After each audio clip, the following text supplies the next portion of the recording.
Amazing people, bonjour! Today is a good day to do one thing that scares you.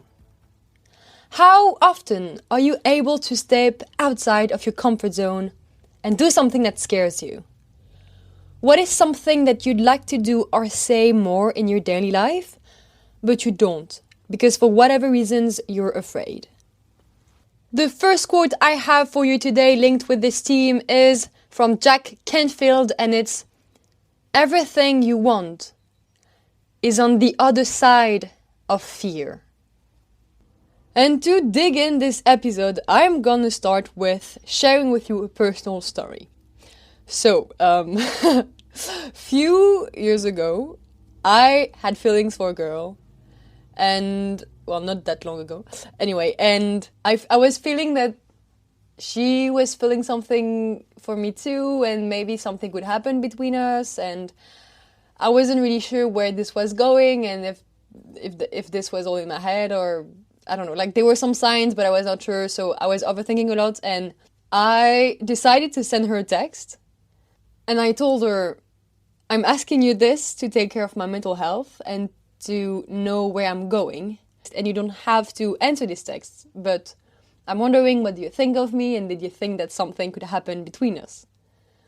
And then she answered back to me like 10 minutes after, word for word, "I do not want to hurt your feelings, but I know that nothing will happen between us." Take that in your face. I can't stop laughing at this because I don't know, it was very straight to the point, which is not a problem at all. But I was very smiling when I read her text because she wasn't hurting my feelings at all. She was enriching them. I was happy to hear the truth because the few days prior, I was sad. I was overthinking whether I should text her or not, and what is she thinking, and I was always listening to love songs, thinking about her, and it was all getting in my head. And so by having gathered my courage and ask her what she thinks, despite how scary it was to put myself out there, I was happy. I was happy because, as the quote said, everything you want is on the other side of fear. And for me, the thing I want on the other side of fear is, I want to know the truth. I want to find out. I want to know what's possible. And truth doesn't hurt. The truth sets free. Because when you do something that scares you, the truth comes back to you in the sense that you know what the outcome is. And from that source of knowledge, you know where to move next. You get free from the thought, oh, what if? What if I had tried? What if I had asked? Or you're free from overthinking. What would happen if I say this? What is the person thinking? And what could be? And blah, blah, blah. And blah, blah, blah. So I was happy to hear the truth and to know that nothing was going to happen between me and that girl. Because thanks to that new source of knowledge, now I was able to move on and to focus on myself, to focus on everything else but her. And this is very freeing because then you can use your thoughts and use your energy to something else than overthinking all the time.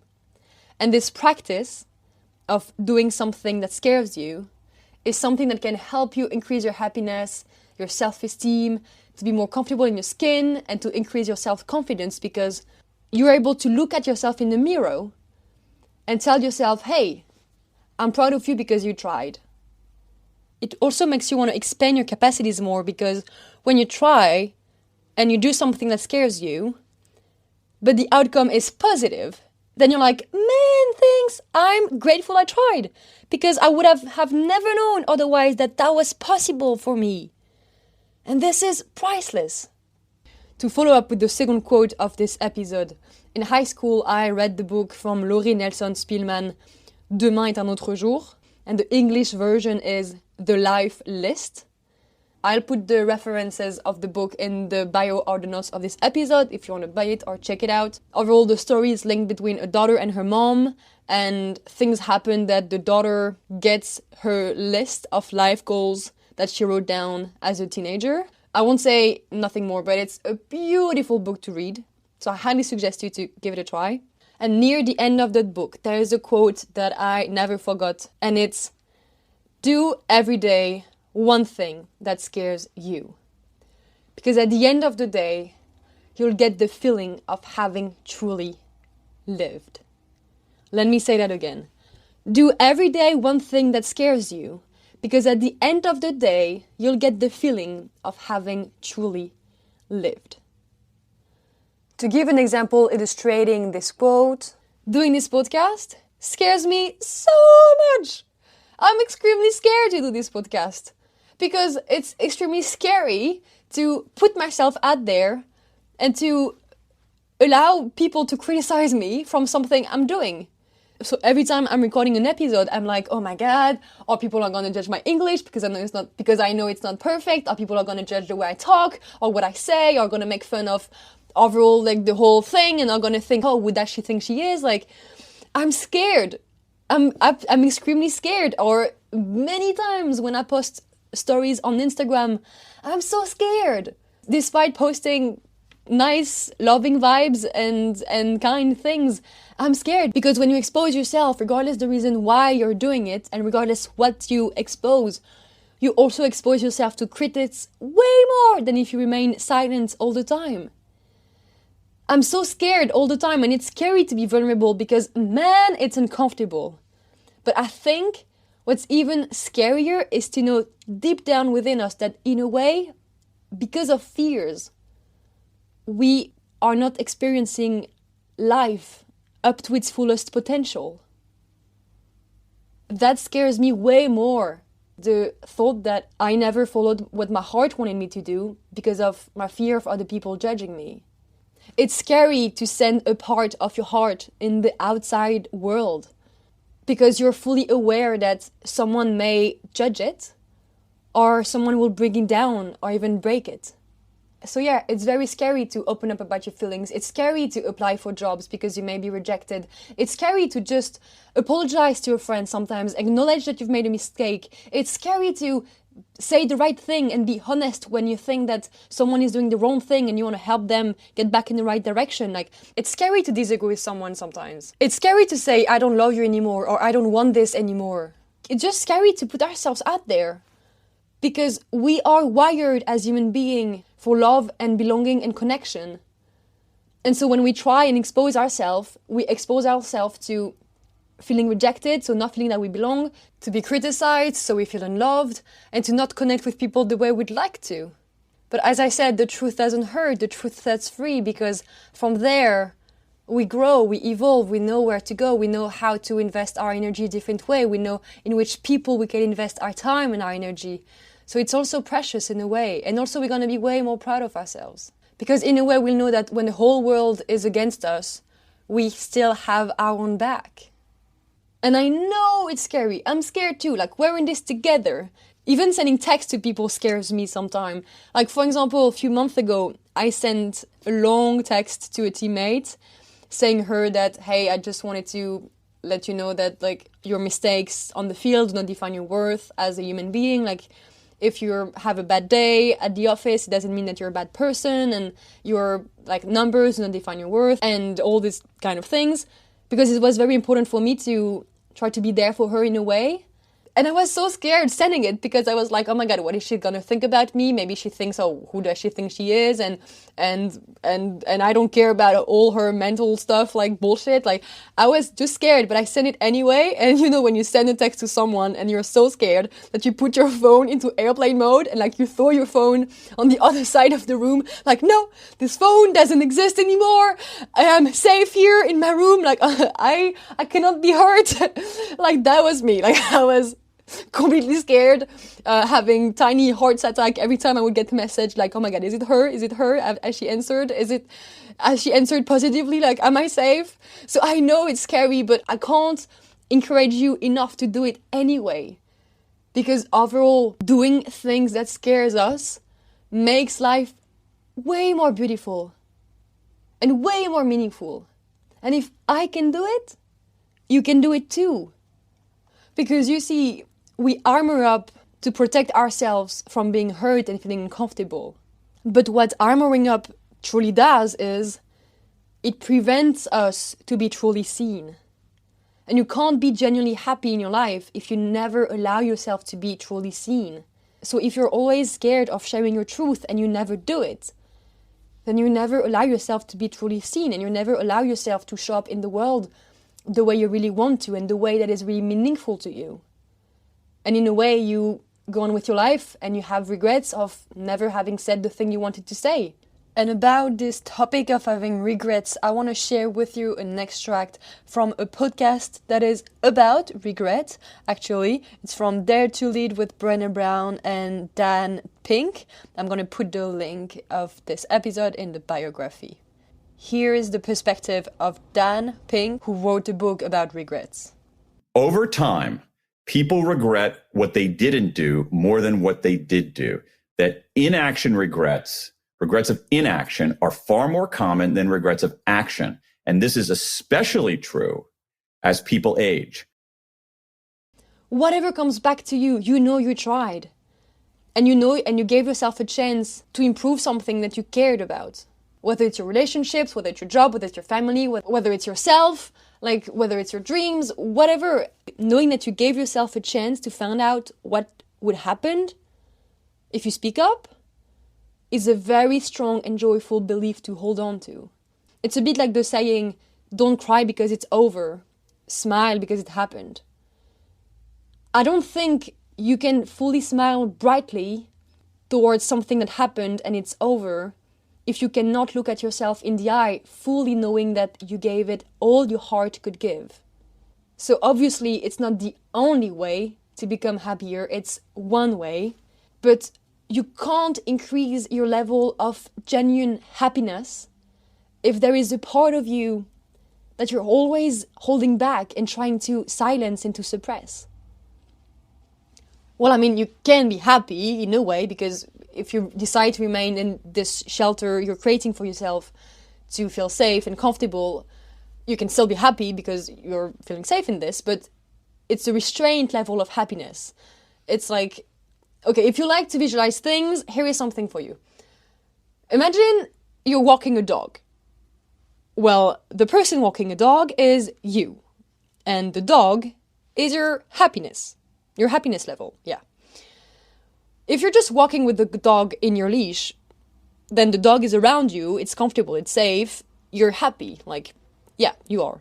But when you unleash the dog, and the dog gets free to go run everywhere in the world, we all know what a dog does.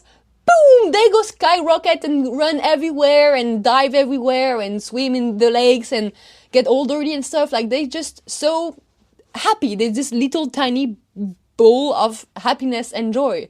And that's what's gonna happen with your happiness level. All of a sudden, it grows exponentially. And I'm not saying I'm the greatest at this. I don't do things that scares me 100% of the time. I have my own insecurities. And depending on the situation, I'd rather say nothing than speaking up. But I'm working on these. So I'm not saying I'm perfect. I'm saying we're in this together. And this is the perspective I hold on to help me gather some courage sometimes.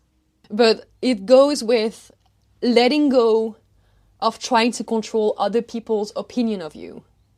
And it goes back to the podcast episode I did about validating yourself. And acknowledging the fact that you won't always please everybody. But the very first person that you need to please is yourself. Because you are not living anybody else's life but yours. And I'm not going to spoil anyone here, but we're all going to die. So whether you decide to stay safe in your shelter, which I fully respect, honestly, if that's your decision, everybody gets ready at their own pace. So please do you. I'm rooting for you if you need more time. But so whether you decide to stay safe or you decide to overcome your fears and expand your being and do things that are uncomfortable, we are all going to the same space when the party is over. And so to go back with the second quote, do every day one thing that scares you, because at the end of the day, you'll get the feeling of having truly lived. And this feeling is priceless. You'll be able to go to bed at the end of the day knowing that, man, regardless of what happened today, either it turned out in a good way or in a bad way, I'm proud of me because I tried. And to try is being brave, and knowing that you're brave will increase your self-esteem so much. So today, please give yourself a chance to live without wondering, what if I would have been my true self more? What if I would have loved more? What if I would have been more honest and raised my voice more, especially when I disagree with people around me? What if I had set my boundaries more, said no more often, had put myself first more? What if I would have given myself a chance? Just pick one thing, the thing that is popping up in your mind right now. Start with that one thing, that one person, that one situation. And maybe that one person you can start with is yourself. In the sense that maybe the thing that scares you the most right now is allowing yourself to love yourself. Because maybe you think, nah man, I can't be kind to my mind, I can't love myself because I'm not doing enough and I'm not pretty enough and it's not good enough and I'm not the greatest enough. So no. Like, you deserve to love yourself. For the sole reason that you're you. And this you is way more than enough. And is absolutely worthy of love. And I will publish episode about learning to love ourselves, but this could be a great start. To practice looking at yourself in the mirror and smiling at your own reflection. And this is scary, I know, because it's unfamiliar to you, so it's very uncomfortable. And I'm not saying it's easy, I'm saying it's worth it.